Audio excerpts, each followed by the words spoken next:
Movie की शुरुआत में हमें ली गेट्स नाम का आदमी दिखाया जाता है जो कि मनी मॉन्स्टर नाम के फाइनेंशियल शो का होस्ट है, जो अपने शो के जरिए स्टॉक मार्केट की कॉल और टिप्स देता है, जिस वजह से ली का शो काफी ज्यादा फेमस है। तो ली शो में कहता है कि पहले सभी चीजों को खरीदने के लिए कैश मनी की जरूरत होती थी, मगर आज के जमाने में कैश की जरूरत खत्म होती जा रही है, क्योंकि अब 90% लोगों का पैसा वर्चुअल मनी में बदल चुका है। यानी अब आपको फिजिकल कैश रखने की जरूरत नहीं है, आप घर बैठे ही अपनी सेविंग्स को एक्सेस कर सकते हैं। यानी अब आपका पैसा कुछ नंबर्स में बदल कर रह गया है।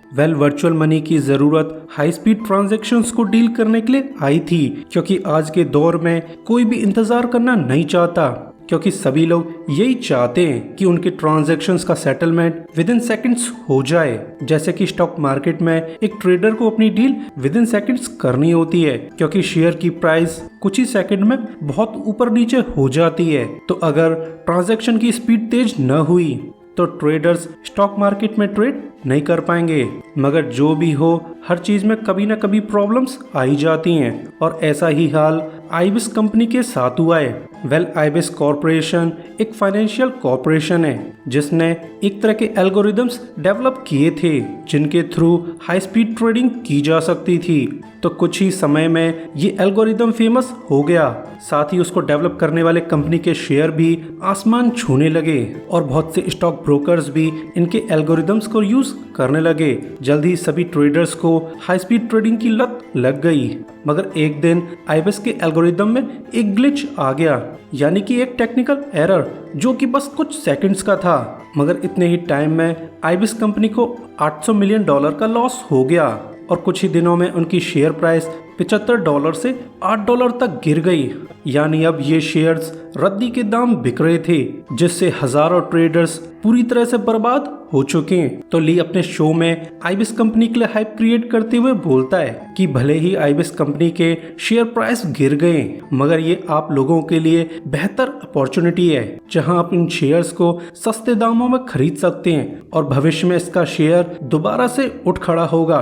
तब आपकी सेविंग्स दुगना या तिगना हो जाएंगी। सो आप लोग बेफिक्र होके आईबिस में इन्वेस्ट कर सकते हैं। जिसके बाद हमें पता चलता है कि आईबिस कंपनी का CEO Walt Camby Money Monster show को अटेंड करने वाला है, जहां वो शो के दौरान टेक्निकल एरर के ऊपर खुलासा करने वाला था, और इसी वजह से ली आईबिस कंपनी के लिए हाइप क्रिएट कर रहा है। जिसके बाद हमें पता चलता है कि शो का होस्ट ली गेट्स बहुत ही एरोगेंट आदमी है, जो अपने सामने किसी की भी चलने नहीं देता, जिस बात से स्टूडियो डायरेक्टर पैटी बहुत ज्यादा अपसेट है। तो वो ली को बताती है कि आईबिस के सीईओ ने अपना अपॉइंटमेंट कैंसिल कर दिया है, क्योंकि अब वॉल्ट कैम्बी जेनेवा जा रहे हैं, तो अब वो हमारे शो को अटेंड नहीं कर पाएंगे, और उनकी जगह पर कंपनी की chief communication officer Diane Lester show को अटेंड करने वाली हैं। जिस बात को जानकर ली बिल्कुल भी खुश नहीं है, मगर फिर भी शो की तैयारी चालू हो जाती है, और इसी समय एक डिलीवरी बॉय बिल्डिंग में एंटर कर जाता है, जिसके इरादे कुछ ठीक नहीं लगते। वहीं ली भी अपना वियर डांस करते हुए शो को चालू कर देता है, इस बात से बेखबर कि उसके शो की धज्जियां उड़ने वाली हैं। और जैसे ही ये शो मिड हाफ तक पहुंचता है, तैसे ही वो डिलीवरी मैन स्टेज पर आ जाता है, जो अपनी गन निकाल कर ली को दिखाने लगता है। तो पहले तो ली को इस बात पर भरोसा नहीं होता कि इस डिलीवरी मैन के पास रियल गन मौजूद है, तो वो डिलीवरी मैन ऊपर की तरफ फायर कर देता है। तो गन शॉट की आवाज सुनकर ली की चटक जाती है, और यही हाल बाकी स्टूडियो के वर्कर्स का था। तो सिचुएशन खराब होते देख पैटी वीडियो की फीड कट कर देती है, जिस बात का उस ठग को भी पता चल जाता है, जिसका नाम काइल है। तो काइल ली पर गन तानते हुए बोलता है कि जल्दी से शो को दोबारा से लाइव करवाओ, वरना मैं ली गेट्स को मार दूंगा। तो काफी हेजिटेट करने के बाद पैटी कैमरास को ऑन करवा देती है, जिसके बाद काइल ली से कहता है कि इन डिलीवरी बॉक्सेस को ओपन करो। तो जब ली बॉक्स को ओपन करता है तो उसमें एक सुसाइड बॉम्बर वेस्ट मौजूद थी, जिसे देखकर ली की सेकंड टाइम चटक जाती है, मगर काइल उसे फोर्स करके वेस्ट पहनवा देता है। साथ ही वो ली को धमकी देने लगता है कि अगर तुमने कुछ भी होशियारी करने की कोशिश की तो मैं तुम्हारे साथ इस पूरी बिल्डिंग को उड़ा दूंगा। तो ये सुनकर ली काफी ज्यादा डर जाता है और यही हाल डायरेक्टर पैटी का भी था, जो स्टूडियो के क्रू से कहती है कि शो को रन करने के लिए नेसेसरी स्टाफ के अलावा सभी लोग बिल्डिंग को छोड़ दो।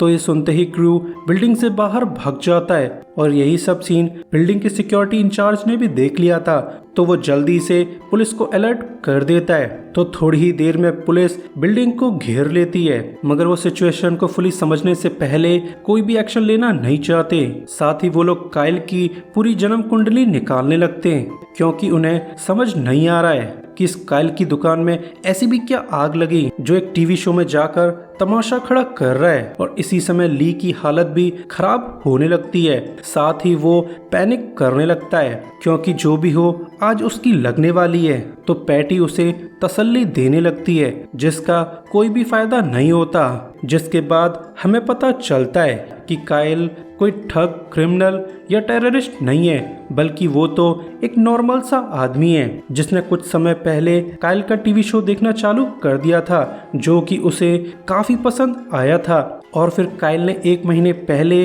ली की कॉल टिप पर स्टॉक मार्केट में अपना सारा पैसा इन्वेस्ट कर दिया, जो कि बिल्कुल एक टूचियापा था, क्योंकि कॉल टिप्स पर कभी भी ट्रेडिंग नहीं करनी चाहिए। मगर बहुत से लोग लालच में स्टॉक बाबाज और स्टॉक गुरुज के चक्कर में पड़ जाते हैं, जहां वो इन पर भरोसा करके स्टॉक्स खरीद तो लेते हैं, मगर फिर मार्केट इनकी अच्छे से ले लेता है और लोगों की छोटी सी गलती उनकी फैमिलीज को भी बर्बाद कर देती है।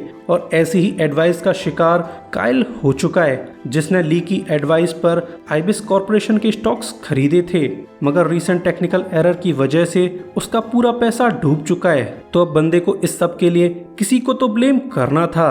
आखिर ये ह्यूमन साइकोलॉजी है कि गलती अपने अलावा किसी की भी हो सकती है।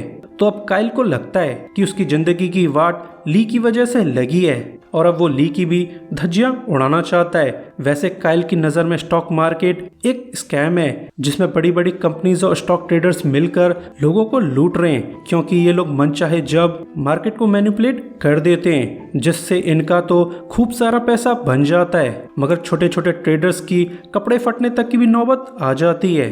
तो अब काइल इस स्कैम को एक्सपोज करना चाहता है, जिसके लिए काइल 2 सुसाइड बॉम्ब वेस्ट लाया था, जिसमें एक ली गेट्स के लिए थी और दूसरी वॉल्टर कैम्बी के लिए। मगर अब वॉल्टर का तो कोई भी अता पता नहीं है। वहीं जब काइल शो में एंटर हुआ था, तब आइबिस कंपनी की ऑफिसर डियान शो को छोड़कर भाग गई थी, जो कंपनी के डायरेक्टर से पूछती है कि आखिर चल क्या रहा है। साथ ही डियान को कंपनी के ग्लिच के बारे में भी डाउट होने लगा है, जिसे क्लियर करने के लिए डियान एक प्रेस कॉन्फ्रेंस बुलाना चाहती है, मगर डायरेक्टर इसके लिए साफ मना कर देता है। तो डियान की असिस्टेंट डियान को बताती है कि मनी मॉन्स्टर शो में हॉस्टेज सिचुएशन बन चुकी है और तो और हमारे बॉस का भी कोई भी अता पता नहीं है। वहीं शो में काइल काफी ज्यादा भड़का हुआ था, जो बस एक ही बात जानना चाहता था कि आइबिस कॉर्पोरेशन के सिस्टम में ग्लिच क्यों आया और वो $800 मिलियन की कैपिटल आखिर कहाँ गई। वहीं डियान को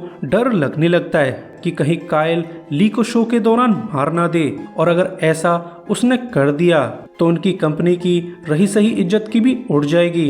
तो डियान डायरेक्टर के ऑर्डर्स को डिसओबे करके मनी मॉन्स्टर शो में दोबारा से लाइव आ जाती है। तो काइल उससे पूछता है कि आइबिस कॉर्पोरेशन के सिस्टम में ग्लिच क्यों आया और वो 800 मिलियन की कैपिटल अब कहाँ है। तो डियान उस ग्लिच को टेक्निकल एरर का नाम देने लगती है। और रही बात $800 मिलियन की, इस बारे में डियान को भी कुछ भी पता नहीं है। तो जब डियान कुछ भी क्लियर नहीं करती, तब काइल की पूरी तरह से सनक जाती है और फिर वो उस स्क्रीन में शूट कर देता है जिस स्क्रीन पर डियान की लाइफ चल रही थी, जिससे उसकी वीडियो कट हो जाती है, जो फिर पैटी से कांटेक्ट करके पूछती है आखिर शो में क्या हुआ, वीडियो फीड क्यों कट गई। तो ये सुनकर पैटी खूब सारी गालियां सुना देती है कि तुम काइल के सामने झूठी झूठी कहानियां बना रही थी, जिससे वो बंदा भड़क गया और उसने टीवी स्क्रीन में शूट कर दिया है। तो अगर तुम्हें कुछ भी पता नहीं है तो तुम जल्दी से पता लगाओ तो ये सब जानकर डियान काफ़ी अपसेट है, जिसके बाद वो कंपनी के डायरेक्टर से बोलती है कि हमें मीडिया में क्लियर करना होगा कि आखिर कंपनी के सिस्टम में ग्लिच क्यों आया था। मगर कंपनी का डायरेक्टर साफ कह देता है कि तुम्हें प्रेस कॉन्फ्रेंस बुलाने की कोई भी अथॉरिटी नहीं है। और रही बात मनी मॉन्स्टर शो की, तो उसका क्रू मरता है तो मरने दो, हमें इस बात से कोई भी फर्क नहीं पड़ता। तो ये सुनकर डियान की पूरी तरह से सनक जाती है, जो खुद ही इस सिचुएशन को इन्वेस्टिगेट करने चली जाती है, क्योंकि अब उसे कंपनी के हायर अप्स पर शक होने लगा है। वहीं शो के दौरान ली काइल से कहता है कि मुझे अपनी जान बचाने के लिए एक मौका दो, प्लीज काइल, मैं अपने आप को साबित करना चाहता हूँ। तो काइल ली को 10 मिनट का टाइम दे देता है। तो ली कैमरे के सामने बोलता है कि मुझे पता है कि इस टाइम ऑलमोस्ट 10 मिलियन लोग हमारे शो को देख रहे हैं और आप सभी लोग आईबीएस कंपनी का एक ही शेयर खरीदें, जिससे बस आप लोगों का $8 खर्च होने वाला है, जिससे आपकी सेविंग्स पर कोई भी असर नहीं पड़ेगा। मगर आपके इन्वेस्ट करने से आईबीएस कंपनी के शेयर प्राइस बढ़ जाएंगे और मेरी भी जान बच जाएगी। तो प्लीज एटलीस्ट आईबीएस कंपनी का एक शेयर जरूर खरीदें। तो दुनिया भर के लोग जो टीवी शो देख रहे थे, उनमें से कुछ लोग आईबीएस कंपनी के शेयर खरीदने लगते हैं, जिससे शेयर प्राइस थोड़ा सा बढ़ने लगता है। मगर तभी अचानक से मार्केट में हैवी सेलिंग आ जाती है, जिससे शेयर प्राइस और भी ज्यादा नीचे गिर जाता है, क्योंकि जितने ट्रेडर शेयर को खरीदना चाहते थे, उससे कई गुना ज्यादा ट्रेडर्स शेयर को बेचना चाहते हैं, जिससे शेयर की प्राइस बहुत ज्यादा गिर जाती है। तो ये सब देखकर ली बहुत ज्यादा अपसेट है। तो काइल उसे टॉन्ट करने लगता है कि क्या हुआ स्टॉक बाबा, लग गई आपकी? देख लिया आपने कि ट्रेडर्स किसी के भी सगे नहीं होते, उन्हें तुम्हारी जान की कोई भी फिक्र नहीं है। कोई भी इंसान तुम्हारे लिए $8 खर्च नहीं करना चाहता। वहीं पुलिस ने काइल की गर्लफ्रेंड को ढूंढ लिया था, जो काइल के बेबी से प्रेग्नेंट थी। तो वो लेडी के थ्रू काइल को समझाने का प्लान बनाने लगते हैं। साथ ही पुलिस का एक स्नाइपर बिल्डिंग में भी एंटर कर जाता है, जो ऑर्डर मिलते ही काइल को मार देगा। जिसके बाद शो में एक स्क्रीन का इंतजाम करवा दिया जाता है, जिसके थ्रू काइल की गर्लफ्रेंड उससे बात करने लगती है ताकि वो काइल को समझा सके।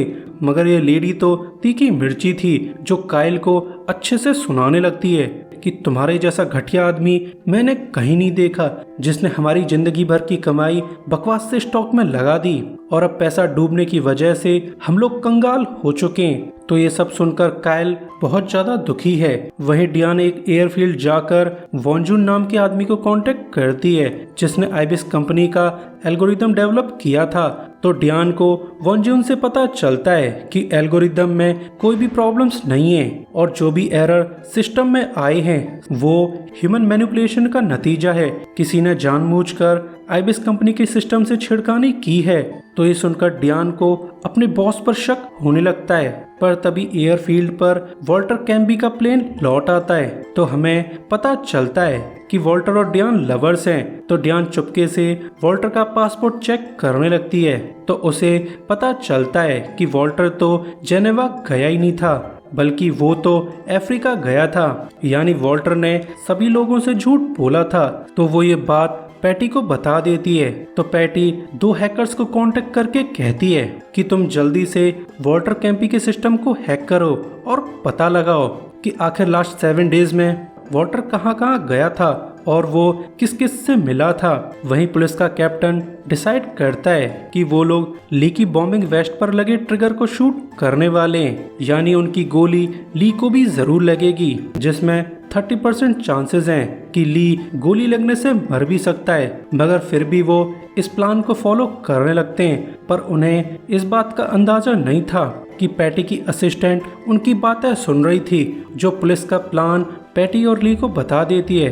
तो ली को पता चल जाता है कि उसकी जान अब खतरे में पड़ चुकी है। तो जब पुलिस का स्नाइपर गोली चलाता है, तब ली उस बुलेट को डॉज कर लेता है, क्योंकि वो पहले से अलर्ट था। जिसके बाद ली काइल पर हमला कर देता है, जिसमें वो बॉम्ब डेटोनेटर को कसकर पकड़ लेता है ताकि काइल पैनिक करके बॉम्ब को डेटोनेट न कर दे।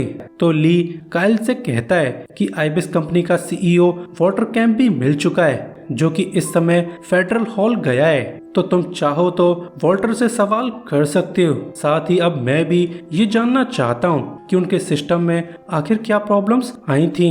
तो काइल फिलहाल के लिए ली पर भरोसा कर लेता है। तो ये लोग पैदल पैदल ही बिल्डिंग से बाहर निकल जाते हैं। जिस समय ली काइल के पीछे छुपकर चल रहा था, क्योंकि उसे डर था कि पुलिस वाले कहीं फिर से ट्रिगर पे गोली न चला दें। वैसे काफी पुलिस वाले और मीडिया वाले उनको फॉलो कर रहे थे। वहीं डियान वॉल्टर का फोन चेक करके ये पता लगा लेती है कि वॉल्टर अफ्रीका में माम्बो नाम के आदमी से मिलने गया था।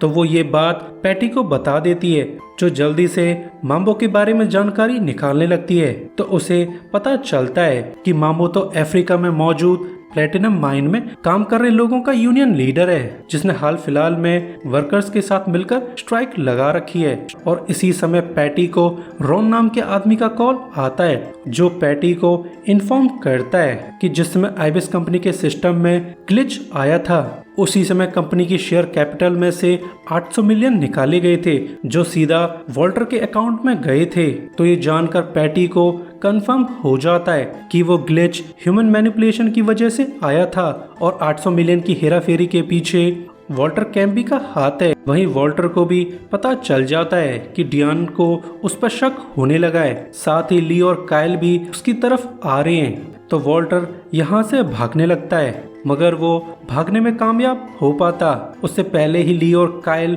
बिल्डिंग में एंटर कर जाते हैं, जो वॉल्टर को घेर लेते हैं। तो काइल वॉल्टर से पूछता है कि कंपनी की एल्गोरिदम में ग्लिच क्यों आया था और वो 800 मिलियन डॉलर्स अब कहाँ है। तो वॉल्टर उस ग्लिच को टेक्निकल एरर का नाम देने लगता है, जिस पर ली क्लियर करता है कि वॉल्टर, हमें पता चल चुका है कि तुमने ही 800 मिलियन की हेराफेरी की है। मगर वॉल्टर इस क्लेम को फुली डिनाई कर देता है। तो ली एक स्क्रीन पर एक वीडियो को चलाने लगता है और वॉल्टर से कहता है कि हमारे हैकर्स ने पता लगा लिया है कि तुम जेनेवा के बजाय अफ्रीका गए थे। तो हमें पता चलता है कि वॉल्टर कैम्बी कुछ समय पहले अफ्रीका गया था, जहां उसने माम्बो को कांटेक्ट किया था, जो कि प्लेटिनम माइन के वर्कर्स का यूनियन लीडर है। तो वॉल्टर माम्बो के थ्रू प्लेटिनम माइन में स्ट्राइक करवाना चाहता था, ताकि प्लेटिनम माइन के शेयर प्राइस बिल्कुल गिर जाएं और तब वॉल्टर इन शेयर्स को सस्ते दामों में खरीद लेगा, जिसके बाद वो माम्बो के थ्रू स्ट्राइक को कॉल ऑफ करवा देगा, जिससे माइन के शेयर प्राइस फिर से बढ़ने लगेंगे। और तब वॉल्टर अपने शेयर्स को ऊंचे दामों में बेचकर खूब सारा पैसा कमाने वाला था। मगर माम्बो ने उसके कहने पे स्ट्राइक करवा तो दी, पर जब वॉल्टर इन्वेस्टमेंट के बाद स्ट्राइक को बंद करवाना चाहता था, तब माम्बो ने उसकी बात नहीं सुनी और माइन में स्ट्राइक चलती रही, जिससे वॉल्टर को बहुत बड़ा नुकसान हुआ था।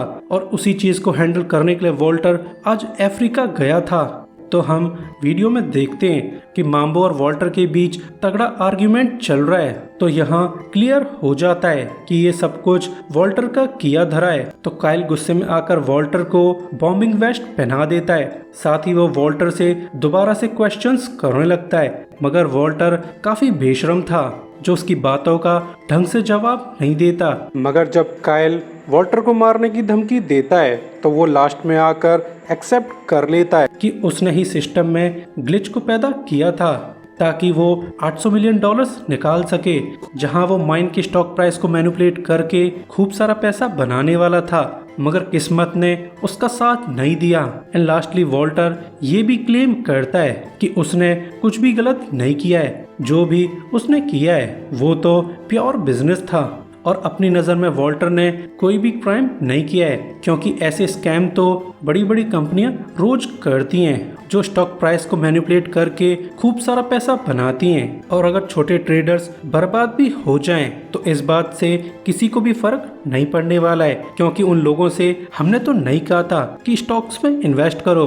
वही लोग इजी मनी बनाने के लिए इन्वेस्ट करते हैं और ऐसे ही ज्यादातर छोटे ट्रेडर्स बर्बाद हो जाते हैं। तो वॉल्टर की बेशर्मी देखकर काइल को गुस्सा आ जाता है, जो बॉम्ब का डेटोनेटर उसकी साइड में फेंक देता है। तो एक पुलिस का स्नाइपर हड़बड़ी में काइल को गोली मार देता है, जिससे काइल वहीं पर मर जाता है। तो ये सब देखकर ली काफी ज्यादा दुखी है, क्योंकि वो काइल की मौत के लिए खुद को जिम्मेदार मानता है। मगर जल्द ही ली की जिंदगी फिर से नॉर्मल हो जाती है, जहां पैटी उसे इन्फॉर्म करती है कि अब उसने अपनी जॉब को छोड़ने का प्लान कैंसिल कर दिया है। सो गाइज, अगर आप छोटे रिटेल ट्रेडर्स हैं तो बेहतर होगा कि आप मार्केट और चार्ट्स को स्टडी करके ही स्टॉक्स में इन्वेस्ट करें और कॉल्स और टिप्स पर भरोसा करके मार्केट में एंटर करने की जरूरत नहीं है, क्योंकि एक ना एक दिन मार्केट आपकी अच्छे से ले लेगा, आपकी सेविंग्स की। सो गाइज, वीडियो के लिए लाइक और सब्सक्राइब कर दीजिए, जिससे हमें आपका सपोर्ट मिलता रहे।